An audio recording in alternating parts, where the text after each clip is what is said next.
All right, concept one, relationships are asymmetrical. Think about friends, family, your partner, your colleagues, everybody that surrounds it, all the human relationships that you have, right?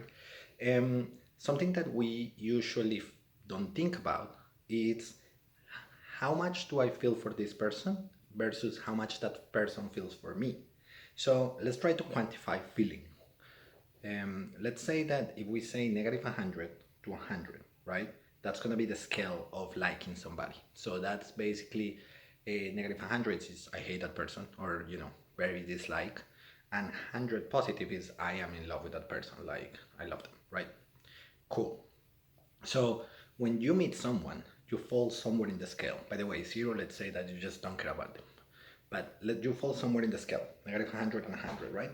Over here, boom, I meet somebody. Let's say, nice person, 55. What I don't think about is what that person thinks about me. Now, normally, people assume that if I like somebody 55, they're gonna like me 55. Well, statistically speaking, that is really, really, really hard. If the friendship is really nice and everybody likes each other, that means that it's probably close by.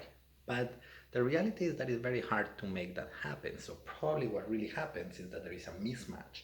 So we see this in the form of being disappointed by our friends or our family whenever we expect them to do something that they don't, like, oh, they don't call me on my birthday, right? Or I wasn't invited to a party or an event that I really wanted to go, or it really represents in weddings when certain person wants to go to a wedding and they're not even considered in the list of invites. This shows that basically that person feels differently from what you feel for them, and it doesn't have to be like negative to positive, right? I could feel 20 for somebody and they could feel 80. But it is very interesting to realize that this is a case.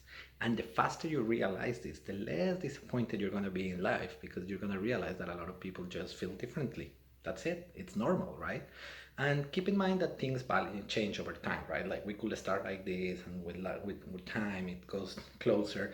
But yeah, the closer it gets, the better the relationship are, and those are your close friends per se, or your even in your relationship, right?